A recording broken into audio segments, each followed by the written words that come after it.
দেখো আজকের 20 তারিখ আর গায়ে কাঁথা দিয়ে রেখেছি কারণ ঠান্ডা লাগছিল বলে। যাই হোক, মা আবার আজকেরও কিন্তু ফুল দিয়েছে সেই দাদুকে। তো সকালে আমি বিস্কিট খেয়ে দেখি মা এখানে আনাজ কাটছে আর আমি মুড়ি নিয়ে বসে পড়েছি। যদিও জানি শেষে চানাচুর নিতেই হবে, তারপর সত্যি সত্যি এই যে নিতে হয়েছে, কারণ মিষ্টিটা আমি এমনি এমনি খেয়ে নিই, এরকম একটা ব্যাপার। তো বাবাকে একটু ফোন করলাম, ফোন করে কিছু আনাজ আনতে হবে, কি বাজার করতে হবে মা সেটা বলে দিল। ওষুধ খেয়ে নিলাম, এদিকে মা বান্না বাড়ছে। এদিকে দেখো, বাবা তো বাজার থেকে চলেই এসছে, কিন্তু এখানে যে সমস্ত ভাঙা অংশগুলো ভেঙেছে যেগুলো, সেগুলো ফেলা হয়নি। তো সেগুলো আমি একটু ধরে দিলাম, বাবা তুলে নিয়ে গিয়ে ফেলে দিল। তো নারকেল ভেঙেছিল সকালে, যে তার জলটা ছিল সেটা এমনি খেয়ে নিলাম। দাদুর কাছে একজনের কাছে গেছিলাম, তো মা কিছু জামরুল নিয়ে গিয়ে দিয়ে এলো। তো যাই হোক, তারপর সেখান থেকে ওষুধও নিয়ে এসেছি আমি আমার জন্য, মা মায়ের জন্য। ছোটোখাটো একটু অসুবিধা হচ্ছিলো বলে। এদিকে বাগানে কয়েকটা ফুল দেখতে পাচ্ছিলাম যখন সে রাস্তা দিয়ে যাচ্ছিলাম, তো ভাবলাম যে সেগুলো নিয়ে আসি। কিছু নিয়ে আসা হয়েছে, কিছু নিয়ে আসা হয়নি। এদিকে দেখি দু জায়গায় বেড়াল টেড়াল বা কুকুর বা অন্য কোনো প্রাণী বমি করেছে, হয়তো গন্ধ করছে।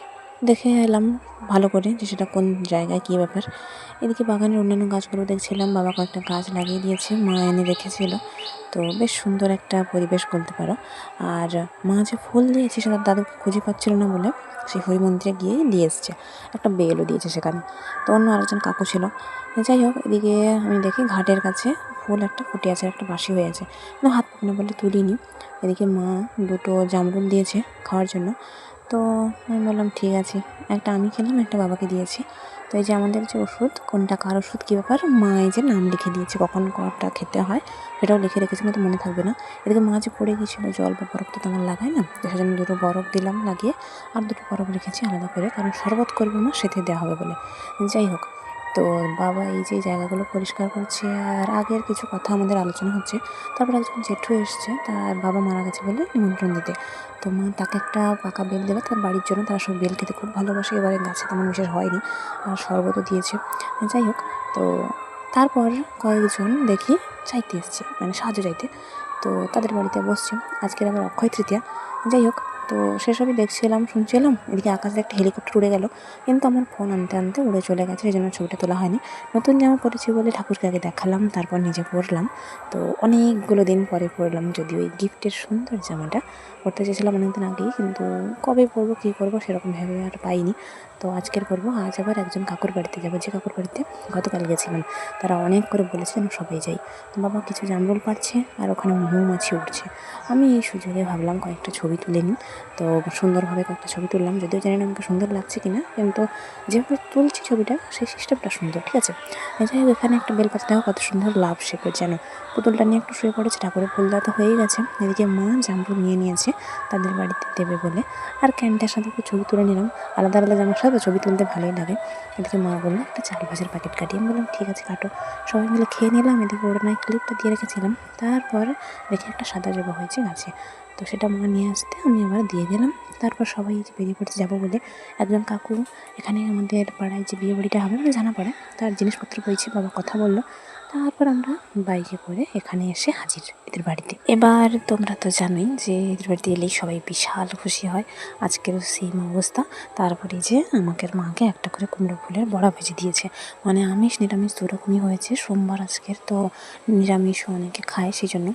যাই হোক, তো গল্প গুজবের ফাঁকে ফাঁকে টুকটাক ছবি তুলছি। আর জুতোগুলো বাইরে আছে, কিন্তু সেদিকে নিয়ে গিয়ে রাখবো নাকি ভাবছি। সবাই বলছে ঝটপট খেয়ে নেওয়ার জন্য। তো একটা বেড়ালও দেখলাম। তো আমি জুতোটা আমাদের এই যে খাওয়া হচ্ছে তার একদম ধারের দিকে এক জায়গায় রেখেছি, আজকে নিচে বসে খাওয়া দাওয়া। কিন্তু সবগুলো মেনুই একদম ফাটাফাটি ছিল। আমার যে কি ভালো লেগেছে কি বলবো।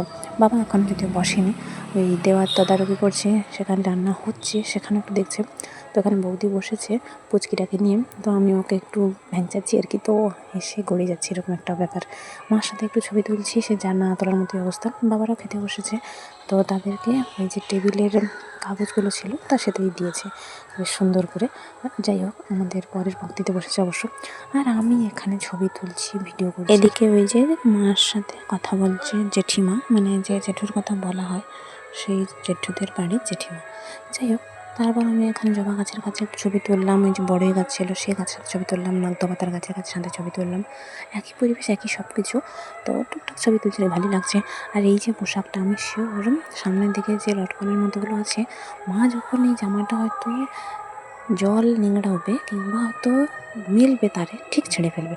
আমি সেই জন্য মনের মতো করে আজকে ছবি ভিডিও তুলে করে নিচ্ছি। আর এই যে বাইকে বসার সময় দেখি প্যান্টটায় পকেট আছে, যেটা আমি এত সময় হয়ে গেছে তাও জানি না কী একটা অবস্থা। যাই হোক, তারপর আর কি চুলটা ছেড়ে রেখেছি বলে ক্লিপটা ওরকম দিয়ে রেখেছি গাড়িতে করে, ভালো লাগছে। আর ওই যে কুকুরটাকে দেখছো না, ওটা এই কাকুদের বাড়ির পোষা, একদম ছোটো থেকেই নাকি আছে। তো বেশ ভালো লাগছে দেখতে, কি সুন্দর জানো, কুকুর পাড়লে এরকম থাকলে আমার বেশ ভালো লাগে। তো সেই কাকিমা যে থালায় করে নিয়ে যাচ্ছে খাওয়ার, ওকে নিয়ে গিয়ে দিল। তারপর এই কাকু আইসক্রিম বিক্রি করে, সেই কাকু যাচ্ছে তার বাড়ি, সেখানে আমার একজন ভাই দাঁড় করিয়ে আইসক্রিম নিল। হঠাৎ আমরা বান্ধবীকেও দেখলাম, ও ছুটে এলো, তারপর খেলো কিনা ব্যান ছুটে চলে গেল। আমিও আর হাঁক ডাক করে কিছু বলিনি, কারণ কী বলতো, ওরা অন্যান্য স্ট্রিমে পড়িয়ে রোজগার করছে, আমি তো আর সেটা করি না, তাই না?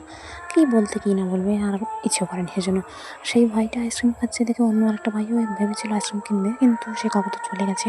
যাই হোক, আমাদের এবার ফেরার পালা, সবার সাথে কথা বলে নিলাম, গাড়িতে উঠে পড়েছি। আর আমার কী পরিমাণ দুঃসাহস দেখো, আজ আমি মোবাইল হাতে রেখেছি কয়েকটা ছবি তুলে বলে। স্কুলের কাছের কোনটায় এলাম, সেখানে হাসপাতাল না গিয়ে হবে, তারপরে তো স্কুলের গেট বাজার সব পেরিয়ে এবার যাচ্ছি বাড়ির পথে। ভালোই লাগছে সব কিছু, জানো তো। একটা মানে বিশ্বাস্যকর একটা খবর দিই, এই যে মন্দিরটা, হরি মন্দিরে আজকের ভোগ হলো, অক্ষয় তৃতীয়া উপলক্ষে ভক্ত নাকি জানি না, মোটামুটি আমাদের বাড়িতে কেউ কিছু বলেনি। তো যে দাদুর কাছে ডাক্তার দেখতে গেছিলাম, সে দাদু বলেছিল আমরা বাদে আর প্রায় সবার নিমন্ত্রণ আছে। যাই হোক, যে যেটা যেভাবে বিচার করে তার কাছে সেটাই ভালো। তো যে চিনতে ওরকম করে তো আর হয় না কিছু। যাকে বলতে বলতে বাড়িতে ফিরে এসেছি, মার সাথেও ছবি তুললাম, নিজের ছবি তুললাম। তো এই জামাটায় তো আগে সে সুন্দর লটকন মতোগুলো ছিল, সেগুলো খুলে গেছে, তো এগুলো সেজন্য কেটে দিলাম। আর একজন এডিট করে দিয়েছে, দেখো কত মিষ্টি একটা ছবি। যাই হোক, এখানে কিছু ফুলের ডালা যে নিয়ে এসেছিলো সেটা জল দিয়ে রাখলো, আর পাখি এসছে দেখে তাকে খেতেও দিলাম। আর সেই যে সিমেন্টের উপরের যে স্তরগুলো বাবাকে তুলে দিচ্ছিলাম, বাবা সেগুলো তো সে পাশে ফেলে রেখেছে, দেখালে আমি উঁচু হয়ে আছি বেশ। তো পাখিটা তেমন ভয় পায় না, সেজন্য খাওয়া দাওয়া করে নিচ্ছে। আর পোশাক মা সবই ধুয়ে দিয়েছে, এখন অব্দি ঠিক আছে, কতক্ষণ ঠিক থাকবে। আরও একটা বিষয় ভাবছি আমি, যে এই যে ভয়েসটা অ্যাড করছি এখন, মানে কতটা পরিমাণ টেনশন নিয়ে করছি তার ঠিক নেই। কারণ আমাদের এখানে বিয়ে বাড়ি আছে জানা পাড়ায়, যে বলছিলাম, সেই উপলক্ষে মাইক বাজছে। তো গান এখানে নিয়ে নেবে নাকি বা কপিরাইট দিয়ে দেবে নাকি কে জানে। যাই হোক, তো মা এই যে দেখো পুতুলটাকে নিয়ে কীরকম শুয়ে আছে, কীরকম করছে, বাবাও শুয়ে রেখেছিলো হাত দিয়ে, আমি কিছুটা শুয়েছিলাম, তারপর ঘুমিয়ে গেছি। প্রায় সন্ধ্যা হতে হতে যায়, এই যে দেখেছো এরকম সময়টা ঘুম থেকে উঠেছি। তো ওষুধ তো খেতেই হবে, একটা ওষুধ এখন খান, আর একটা ওষুধ খানিকক্ষণ পর, সময় মেনটেন করে খেতে হবে, নাহলে হবে না। তো যাকে সেটা খেতে তো হবে, একটা খেয়েছি। বাবা এই যে জল ভরছে, সবগুলো জায়গায় জল দিয়ে দিল, মা সন্ধেও দিয়ে দিয়েছে। আর আজকের কুঁড়িগুলো এখনও তোলা হয়নি, তো চারপাশে বাবা যে মাটি তুলেছে সেগুলো আবার নতুন করে মাটি দিয়েছে, কুঁড়িও তুলে আনলাম বাইরে থেকে, মাঠের দিক থেকেও ঘুরে এলাম। আর যে একটা ওষুধ খাওয়ার ছিল সেটাও খেয়ে নিলাম। যাই হোক, নতুন মাটি দিয়েছে বলে সব জায়গাগুলো বেশি উঁচু হয়েছে। বাবার ফোন, আমার ফোন আলাদা জায়গায় চার্জ দিয়ে দিলাম, বাবা আবার জল দিয়েছে। আর সন্ধ্যাবেলা চা বিস্কিটই খাওয়া হয়েছে শুধু, ফুলগুলো কত সুন্দর ফুটে গেছে দেখেছো। যাই হোক, এদিকে একটা কথা বলি, একটা নোংরা নর্দমার জলে আমার এই জামার বোতামটা পড়ে গেছে, এই জন্য না কীরকম খোলামেলা লাগছে। আর এই বেলটা পড়েছে একদম পাকা বেল, টালি টালি ভেঙে বিকালে পড়েছে, মা গুড়িয়ে এনেছে। আলু ভাজা হবে, সেই জন্য মা আলু কাটলো। তো আমিও সেখানে একটু বসে বসে কথা বলছিলাম, তারপর ওষুধ খেলাম। হঠাৎ একজন ফোন করছিল, সকালে কয়েকবার করেছে, তারপর আবার হোয়াটসঅ্যাপে কল করলো, এই যে এতবার কল করা হয়েছে কিন্তু কথা হয়নি। যাই হোক, কারেন্ট চলে গেছে, প্রচুর ঝড় উঠেছে, গুঁড়ি গুঁড়ি বৃষ্টি পড়ছে। বাবাকে আসতে বলছি, তো ফোন করা হয়েছিল মার ফোন থেকে, বাবা এসেছে। আমরা সবাই মুড়ি খেয়ে নিলাম, আর বাবা এবার চারদিকটা পলিথিন দেখো। বিশেষ করে কি বলো তো, ওই যে ভিতর বাইরে যে গর্তটা খোলা আছে, ওতে না চাপানো হলে অবস্থা খারাপ হয়ে যাবে। তো বাবা আবার জলও দিচ্ছে, এদিকে বৃষ্টি পড়ছে বলে কারেন্ট যাচ্ছে আসছে বারবার, চার পাঁচটা পলিথিন ঝাঁপ সব ছেড়ে দিয়েছে। আমি ঘর থেকে একটু আলো দেখাচ্ছিলাম, এদিকে কারেন্ট একটু এসে আবার চলে গেছে। কুড়িগুলো মোটামুটি ফুটেছে, জানলা একটু খুলে দিলাম, কারণ প্রচণ্ড গরমে হাঁসফাঁস করার মতো অবস্থা। 12টা বাজতে যায়, চলো ঘুমিয়ে যাই আজকের মতো, টাটা।